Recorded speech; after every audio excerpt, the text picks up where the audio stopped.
그는 허물과 죄로 죽었던 너희를 살리셨도다.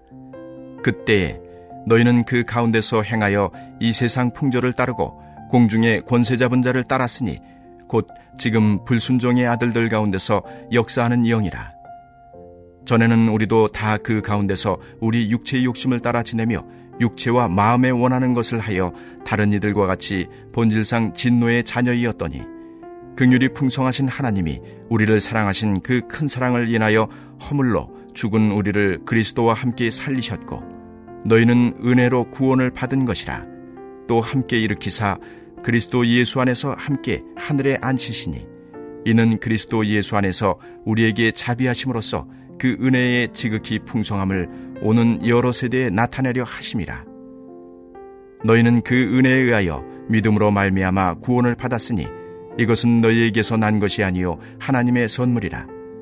행위에서 난 것이 아니니 이는 누구든지 자랑하지 못하게 함이라.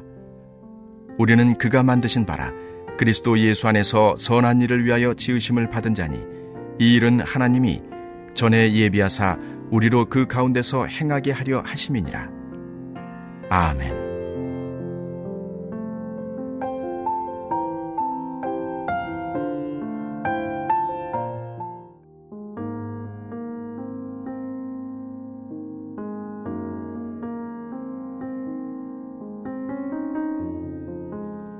에베소서 2장 1절부터 10절까지는 에베소서라는 전체의 큰 맥락이 교회론인데, 그런데 그 교회론 안에 교회란 무엇인가, 우리 에베소서 1장 시작해 보면은 하나님께서 창세전에 그리스도 안에서 우리를 택하사, 이것이 교회인데, 그런데 그 교회 안에 들어와 있어야 되는 제일 핵심이 구원에 관한 것이다.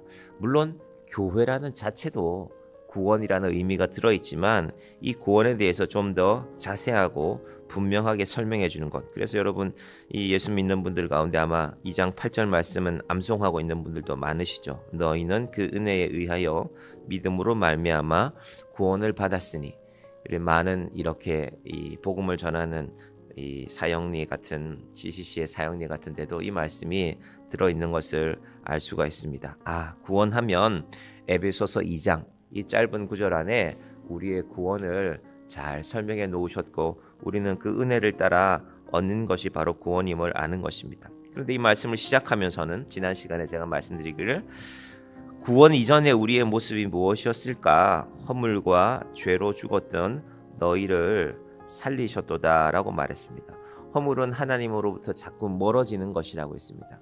그럼 마음이 불편하면 사람에게서 멀어지고 싶거든요. 사람과 사람의 관계도 그렇습니다. 그런데 내가 자꾸 하나님과 멀어지려는 것은 아닌가? 인생을 살다 보면 그런 날이 있거든요. 교회도 가기 싫고 내가 사람들 앞에 내 모습도 드러내기 싫고. 그런데 하나님의 마음은 무엇인가를 아는 것이 중요합니다. 우리의 마음은 그럴 때가 있는데 하나님은 무엇을 원하시는가? 오늘 이 본문 가운데 함께라는 말씀이 그래서 중요합니다. 세상 풍조 때문에 2절에는 세상 풍조가 나왔죠. 그때에 너희는 그 가운데서 행하여 이 세상 풍조를 따르고. 세상에 여러분 좋아 보이는 것이 많습니다. 세상에 얼마나 좋은 것이 많은데요. 우리가 세상에 나가 보면은 맛있는 것들도 많고 세상에는 이런 것도 있고, 우리 텔레비전만 틀면 온 세계를 여행하면서 사는 시대 아닙니까? 나라 안 나오는 나라가 아마 없을 겁니다. 우리나라 이 사람들이 가는 그런 방송들을 보면은. 그런데 그것도 중요하지만, 그것도 좋아 보이지만, 그런데 우리가 따라야 될 것은 무엇일까?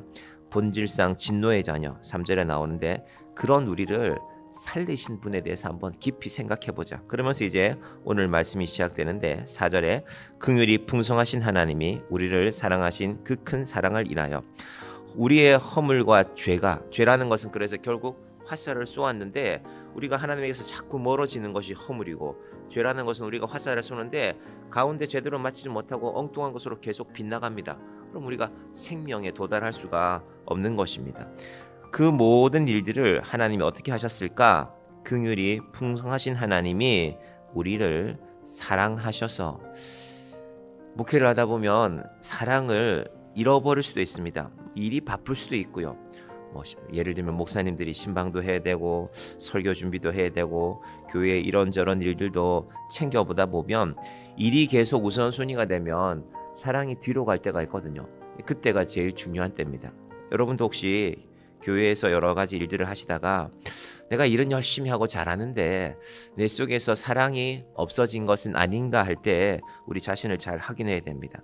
하나님이 우리를 구원하시는 근거가 사랑이기 때문에 우리가 사랑을 잃어버리면 하나님의 구원하심에 대한 의미도 우리 삶에서 사라지는 것입니다. 자, 그 구원하심에 하나님이 우리를 사랑을 인하여서 구원하시는데 그 구원하시는 과정 가운데 이 중요한 말이 3번이나 반복되거든요. 5절부터 보십시오. 허물로 죽은 우리를 그리스도와 함께, 자, 함께 한번 나왔죠. 그리고 6절에 또 함께 일으키사 그리스도 예수 안에서 함께 하늘에 앉으시니, 하나님께서 자기의 아들과 우리를 함께 하게 하십니다.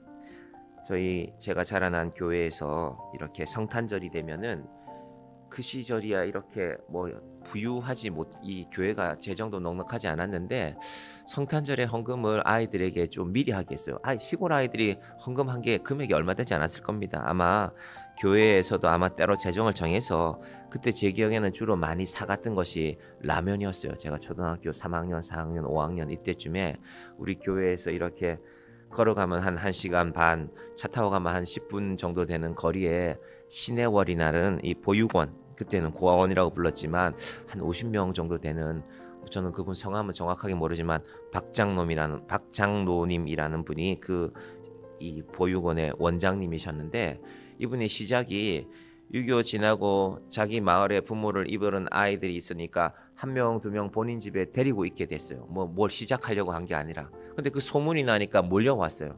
그래서 한때는 한 200명 가까이 있다가 이제 제가 어렸을 때는 그 보육원에 한 50명쯤 아이들이 있었습니다. 근데 제가 고등학교 2학년 때 그 박장로님의 친아들하고 같은 반이 됐어요. 이야기해보니까 그 집 아들이에요. 저는 몰랐죠. 그분한테 친아들이 있었는지도 몰랐고, 이제 몇 명의, 그냥 50명 속에 그 친구도 들어가 있었으니까 저희가 갔을 때는. 근데 그 친구가 다른 친구들 몇 명과, 그러니까 보육원 친구들이죠, 함께 자취를 했어요. 자취하니까 반찬이 똑같죠. 자취하는데 자기만 다른 거 싸울 수 있습니까? 그 박정로님의 쌀 갖다 주면 그 쌀로 밥하고, 그리고 최소한의 간소한 반찬, 항상 한 가지 아니면 2가지죠. 김치만 싸우거나 아니면 어쩌다가 계란 후라이 하나 해오면 그렇게 살아가는 것입니다. 제가 그 친구를 보면서 한번 물어봤습니다. 너는 서운하지 않냐? 니네 아버지는 친아버지 아니냐? 근데 똑같이 대화하면, 근데 이 친구가 어릴 때부터 워낙 그렇게 살았기 때문에 그냥 사는 거래요. 그래, 한 번쯤 생각해 볼 만한데 자기는 그걸 생각할 겨를이 없었대요. 왜냐하면 보육원에는 맛있는 게 하나 오면요, 싸워서 먹어야 되잖아. 같이 싸워서 먹는 겁니다. 사과가 하나 와도, 사과가 와도 다 숫자가 안 되면 나눠서 먹고, 때로는 먹는 것 때문에 싸우기도 하고, 그렇게 자라왔기 때문에 하나님께서 예수님을 우리와 함께하게 하셨다는 것입니다. 이 함께함의 핵심이 예수님이 십자가에 돌아가시게 하는 것입니다. 죽게 하는 것입니다. 그래서 그 은혜를 우리가 함께 입는 것입니다. 이건 보육원에서 함께 자라는 것과 또 의미가 다르죠. 보육원에서 먹는 것 갖고 싸우고 그렇게 그냥 함께 부딪히고 하면서 살아가는 것인데, 하나님은 아들의 죽음으로 얻게 된 우리가 구원을 얻게 된 그 사실을 오늘 바울이 에베소서 2장 말씀에 분명하게 하고 있습니다. 우리는 허물과 죄로 죽어서 죽음이 끝인데, 그런데 하나님께서 우리를 그리스도와 함께 살리시는 것입니다. 자, 하나님께서 예수님을 십자가에 못 박았다는 것은 우리도 그 길을 따르겠다는 것입니다. 왜냐하면 그 길의 끝에 구원이 있는 것이니까. 그 길을 따른다는 것은 무엇일까? 예를 들면 갈라디아서 5장 24절 말씀에는 그리스도 예수의 사람들은 육체와 함께 그 정욕과 탐심을 십자가에 못 박았느니라. 오늘날의 한국 교회는 한편으로는 예수 그리스도를 통한 구원이 맞지만, 한편으로는 교회 안에서의 또 성공을 꿈꾸는 신앙도 여전히 남아 있습니다. 그러나 우리는 이 십자가를 잊어버리지 말아야 됩니다. 우리의 구원의 근거는 여기에 있으니까. 저는 목회를 하는 사람이기 때문에 오늘도 제가 목사님들을 몇 분 만나게 될 텐데, 그러면 뭔가 더 눈에 보이겠죠. 그 교회에 가보면 우리 교회보다는 좀 규모가 큰 교회인데, 하나님께서 무엇을 보게 하실까? 하나님께서, 그래서 제가 교회를 갈 때마다 항상 주보 한 장을 챙기거든요. 그래서 제 책상에 올려놓고 여러 번 봅니다. 여러 번 보다 보면 이 교회가 어디를 향해서 가는지가 보입니다. 이 교회는 이게 핵심이구나. 여기에 관심이 있구나. 성도들의 관심이, 목사님의 관심이, 우리의 관심이 어디에 있을까? 하나님께서 우리를 함께 살리시고 함께 일으키시고 6절 마지막에 함께 하늘에 앉히시니, 이것이 구원입니다. 그럼 그래, 사실은 우리가 하늘에 앉는다는 건요, 그럴 때가 있잖아요. 이 자리가 내가 앉을 자리가 아닌데 내가 너무 과분한 대접을 받는 것은 아닌가? 사실 그래서 하나님께서 우리를 예수님과 함께 하늘에 앉히신다는 것은 마음이 불편한 것이 맞습니다. 이건 성경에 나오는 얘기는 아니고 제 생각에 정말 그 은혜를 생각한다면, 내가 여기 앉아있네, 혹은 내가 이런 대접을 받네, 내가 이런 인생이 되었네. 그런데 하나님이 구원의 목적도 분명하게 하셨습니다. 그것이 7절부터 10절이거든요. 한번 보십시오. 이는 그리스도 예수 안에서 우리에게 자비하심으로써 그 은혜의 지극히 풍성함을 오는 여러 세대에 나타내려 하심이라. 여러분, 하나님의 구원에 있어서 중요한 사실이 하나 있습니다. 사람은 뭘 좀 해주면 바래요. 사람은 뭘 하면 이 사람이 이걸 했으니까 이걸 바라겠구나. 이 정치라는 게 그래서 힘든 겁니다. 누가 뭘 하면 해줘야 되거든요. 아마 이번 대통령 선거에도 이 승리하는 당이 있겠죠. 그럼 그 승리의 주인공은 대단히 부담되는 것입니다. 왜냐하면 수고한 사람들이 있으니까. 그것이 인간의 한계입니다. 그런데 하나님의 구원을 잘 보시면요, 너희는 2장 8절 그 은혜에 의하여 믿음으로 말미암아 구원을 받았으니 이것은 너희에게서 난 것이 아니요 하나님의 선물이라. 선물이라고 했죠. 여러분, 선물 주고 생색내면 그건 좀 인격이 낮은 사람입니다. 하나님이 주셨습니다. 그런데 하나님이 생색내시는 것이 아니라, 이 생색이 아니라요, 10절은 기대입니다. 기대. 어떤 기대일까? 9절은 행위에서 난 것이 아니니 이는 누구든지 자랑하지 못하게 합니다. 우리 구원에 대해서 우리가 자랑할 것이 없다는 것입니다. 그런데 더 중요한 것이 10절입니다. 10절 같이 봅니다. 우리는 그가 만드신 바라 그리스도 예수 안에서 선한 일을 위하여 지으심을 받은 자니 이 일은 하나님이 전에 예비하사 우리로 그 가운데서 행하게 하려 하심이라. 하나님의 구원을 공짜로 받았으니까, 구원 공짜라며, 구원 선물이라며, 내 마음대로 사는 거지가 아니라 선물에는 기대가 있습니다. 그 기대는 나를 위한, 내가 누군가의 선물을 주고 이 사람이 나한테 뭘 해줘야지, 그 기대라면 그건 수준 낮은 것이고요. 이 사람이 이 선물을 통해서 어떤 삶을 살기를 기대하는 것, 그것이 우리의 구원에 담겨 있습니다.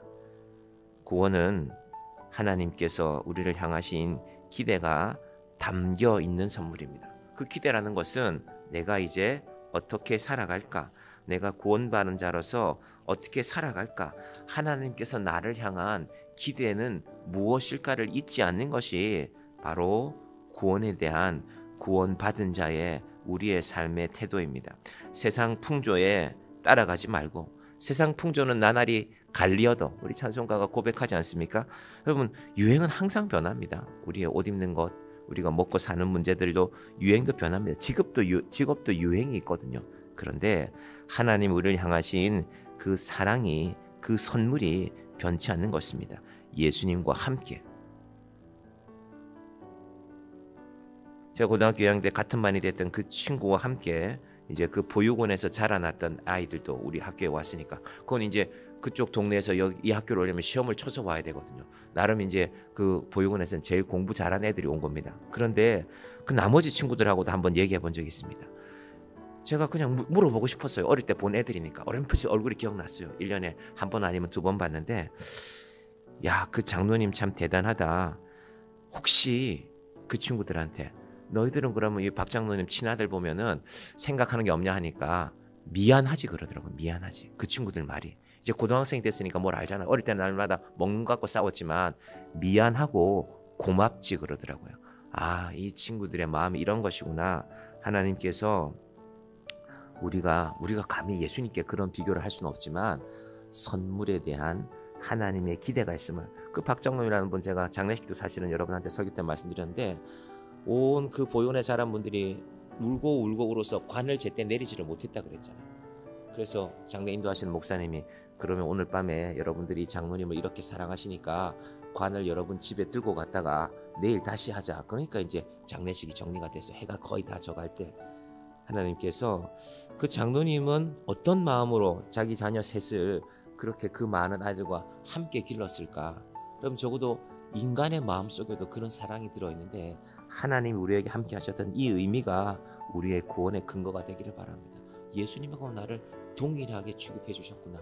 그러면 그 예수님의 십자가의 은혜도 십자가의 고난도 함께 붙잡고 가는 것이 저와 여러분의 믿음입니다. 이 믿음으로 하나님이 허락하시는 우리 삶에 대한 기대를 이루어가는 저와 여러분이 되시기를 간절히 축원드립니다. 기도하겠습니다.